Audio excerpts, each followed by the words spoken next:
report said that INEOS not going to find a replacement for Ashworth and instead shift the responsibility to other staff. Now tell me which other successful team did this and spin it in a positive way.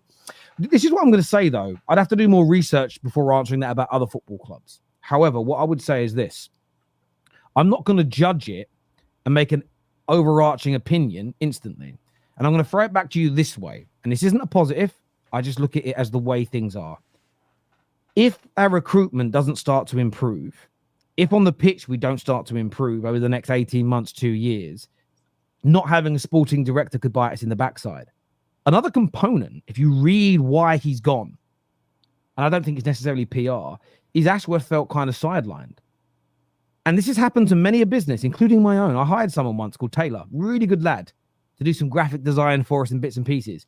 But he spent most of the day twiddling his thumb, and I'm paying him a full-time wage. And I got to a point where I said, look, I'll keep paying you, but go find another job. I just don't need you. I didn't make him redundant, but he went and found another job, and then we moved, and then we changed the roles. It could just be that we hired Dan Ashworth, but with the responsibilities that Blanc has, Brailsford has, Barada has, the things that Wilcock's doing, maybe in the end, there just isn't enough for Ashworth to do. And the club has gone, I know that's a mistake, by the way. They've made that mistake, but it's the reality of the situation. So we've got technical directors. We've got Barada and co heading up the sporting operation. You've got to remember the INEOS group at Man United. So this is why you've got to also, if we're going to do your example, you have to look at the structure of the club. The INEOS group are running the football element of the club, not the entirety, which means the CEO Barada has a lot more time and focus on the football operation. Now, if we suddenly get INEOS by 100% of the club, you may then find they need a sporting director because there's more work for him to do, because the CEO is then going to be across the financial and the commercial elements of and the citizenship element of the football club as well, which is still currently headed up by the Glazers. So if you want to do your example, you have to show me a club where the 25% owners are running the football operation versus the 75% owners. Yeah. And then we can do that comparison, my friends. We have to do like for like. But I'm not worried about it. Can I just comment on that point as well? Like, he's asking, how can you spin it into a positive, right? But you can't really judge this decision for another year or 18 months. In 18 months, if all the signings are poor, right, and United haven't progressed, because clearly you're criticising this decision, you can sit there and say, what a terrible decision that was not to get a new sporting director. I told you all 18 months, told you so, and we'll all have to go, fairs. But it might work, and in which case, they've saved a load of money by not hiring a new guy. They're one man lighter, so they maybe can be more efficient, less people to email, CC into emails, all that kind of stuff. So should they have a sporting director? Well, some people don't think sporting directors are needed. Some people do. Well, time will tell whether this is the correct decision. What I would say, if you're right and it doesn't work, and they don't get a sporting director, and in a year's time, in 18 months' time, we're sitting there going, wow, this is bad, all the signings are trash, then again, it comes back to INEOS and that's when you got to get into, and that's why I think INEOS are on a thin ice. And that's my biggest pushback against all of this is we need to give it more time. We are turning around a broken oil tanker with holes all over it that's at the precipice of sinking, but we can't bring it into dock for 2 years and fix it and then put it back out to sea. We've got to fix it whilst it's working. Out in the deep sea, it's hard work. Also, though, that story that we're not going to replace him, it may have been confirmed by elsewhere, that was pushed by the Sun newspaper. So it may or may not be true. So that's also the other thing here. I'm not going to sort of hang a view around what the Sun newspaper says. And it's like little things like this. During Chelsea's last couple of years, I've criticised some of their performances. I've criticised things that have gone wrong for them. But I've always felt what they were trying to do, I understood it. They were trying to build a young squad that had real potential to create superstars, which is starting to do. I never bought into this bullshit that they've spent too much money, because I felt a good 30, 40, 50% of that money was spent on players that they would sell in 2 or 3 years' time to bring more money in. I never bought into the thing of they've got too many players, where they're all going to train and get changed. I've criticised the fact they were getting their managerial appointments wrong. But what I praise within that is that they were keeping the direction of the club sturdy. They were saying, right, we haven't hired the right people yet. Got the wrong recruiter here and the wrong person making the sporting director decisions in Bowley. Hired the wrong manager, but we're not going to deviate from the plan We're just going to bring in different people to manage it. And look where they are now. They're second in the league, 4 points off top, which nobody expected. Some Chelsea fans kept the faith the whole way. You had others that completely wrote it off as a disaster. And then you've got people in the middle, I think like the majority of us three. These things look really good. These things look really bad. I'm intrigued to see where it goes. I can see the vision. I'm not sure if it's going to come off, though. And that's a fine conversation to have. What I won't do to Man United is have a different energy to what I had to Chelsea. I will criticize the mistakes they make. If Amorim turns out to be a flop, I'll criticize his appointment. However, this time, not even this time last year, in the summer, the likes of the same journalists criticizing Man United, the same pundits saying they're never going to turn it round, said that players have got to stop signing for Chelsea because they're going nowhere. Now they're second in the league. I am just not prepared this early into what is arguably the biggest rebuild in the modern day era of a fallen giant in English football. I'm not prepared 5 months into the actual key decision starting to go, it's a complete disaster. They're the same as the Glazers. It's never going to get better. People think that the Qataris would have fixed it like they wouldn't. It would have taken the same amount of time. They would have made mistakes. How do I know this? Newcastle not without their mistakes. City made mistakes in the early days. And City's first 3 years, it was unlimited fucking spending. And they still made mistakes. Look at some of the players you bought in your first few years. Like, that isn't even a dig. Go on, name some of them. Robinho. Robinho was class for 6 months, man.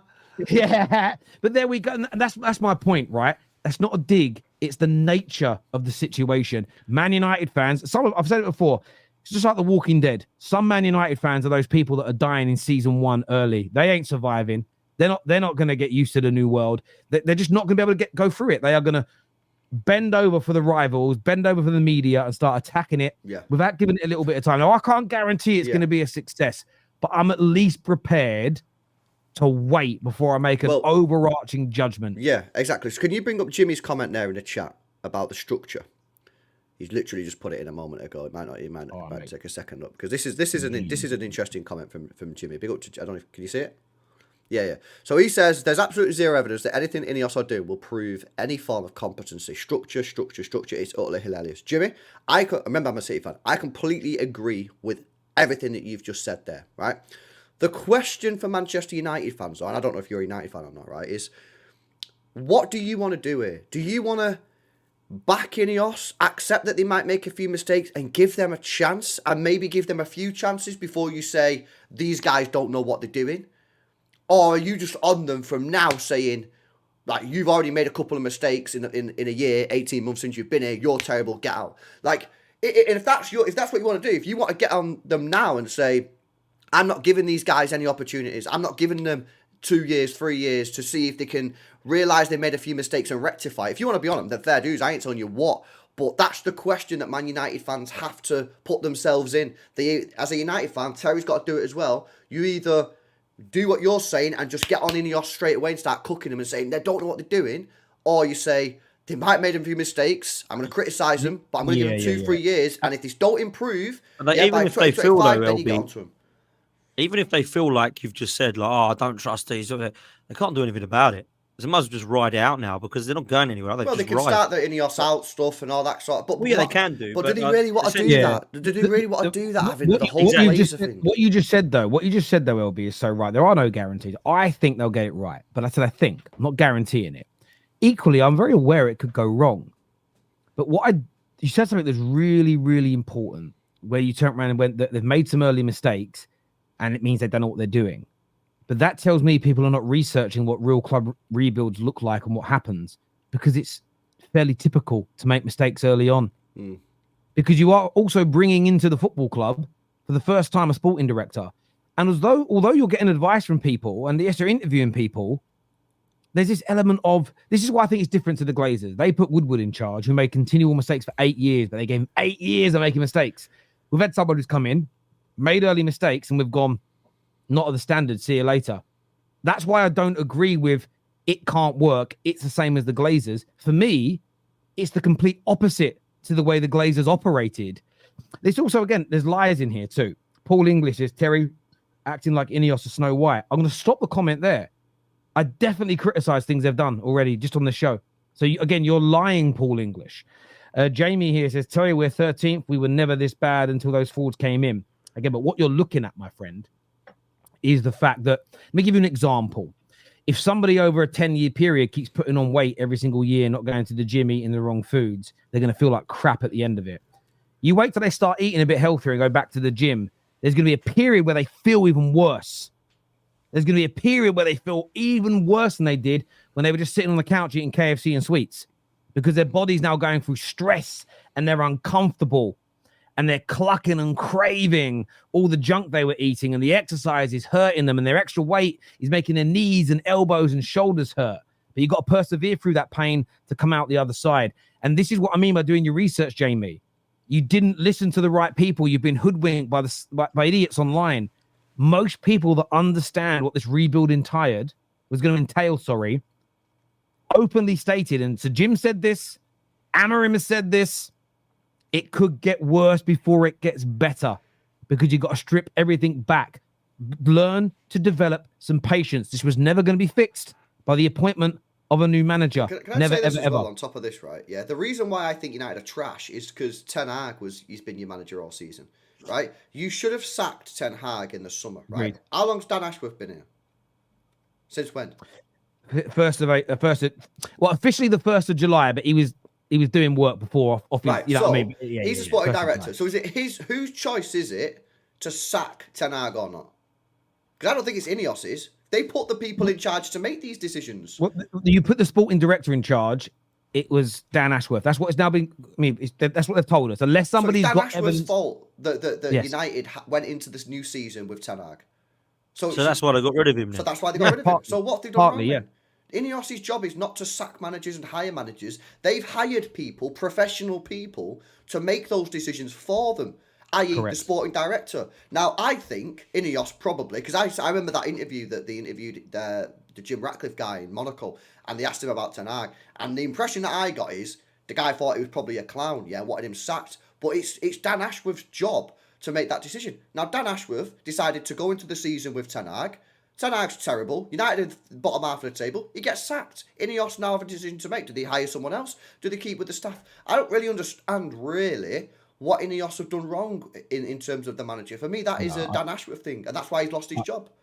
I agree. United's biggest issue is the squad is dead and many are overpaid and need selling. Well, which brings us on to the other talking point before we get onto like Pep and Arsenal, and we haven't even got to the Palmer stuff yet. But Rashford today looks like he's going to go. That's triggered a different group of Man United fans. Oh, we'd be silly to get rid of him. No, we need to get rid of deadwood players, overpaid players. For me, Rashford doesn't look like he wants to be at Man United in his heart of hearts. I'm saddened by that because I've always wanted it to work out. He's a player that I've rated, but I want Man United to be a bigger success. He's on 350 grand a week, and I would rather that salary was paid to a different football player of hopefully of higher ability, higher consistency and output for us. So for me, I'm all up for Rashford going. But the one question I want to ask